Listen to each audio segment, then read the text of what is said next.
Alright, so on this video, this one's going to be super short, but what I want to show is one of the first things that happens to most people when they break their upper control arm bolts on the rear. You know, very common, everybody's done it. It's kind of like your rite to passage. You learn that you need to replace those bolts as a maintenance item. This is a rear upright, okay? Now I've replaced 2 of them, 3 of them, I think 2. Here is one of them, and I want to show you. This is one where the bolts broke, and now you know this upright can work on both sides of the rear. Okay, it is not favorable for one side or the other. If this was in the rear of the car right now, this would be the driver's rear, this would be the passenger rear. All the bolt holes are through and through, and so it could work on either. It's identical. Okay, but so one of the things that I want to show you is this is what you need to look out for. So on first investigation, when I pulled this thing apart, I said, okay, this is good to go. So I could reuse this.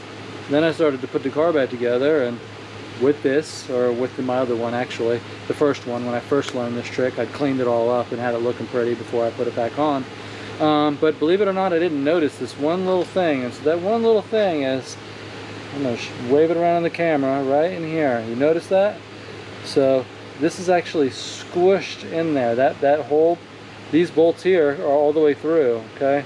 This opening of this bolt, okay, has literally been smushed from the leverage of those bolts breaking, okay? And so what happens is now that hole is no longer round, okay? It's actually oblong. Right? So now it's not worth trusting. I guess, could you maybe use this on the opposite side of the car? No. Well, maybe. I mean, if you want to risk it, you know, the bolts will go in, and maybe that'd be on the outside edge of your bolt, and maybe it'd be okay, but I mean, do you want to risk it? I know I don't. Every time one of these things break, it's cost me $700 in parts, pretty much.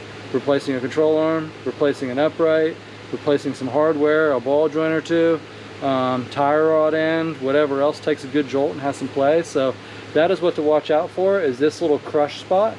Obviously there's only, this bolt here is fine, you know, this one here, it did crush it as well, but it's got more structure because it doesn't have these 2 bolts running into it, okay?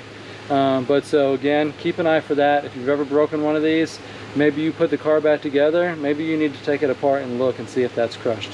In my opinion, if that's crushed, this thing is garbage and you need to replace it. So there's your public service announcement for breaking your upper control arm bolts. Thanks for watching the video.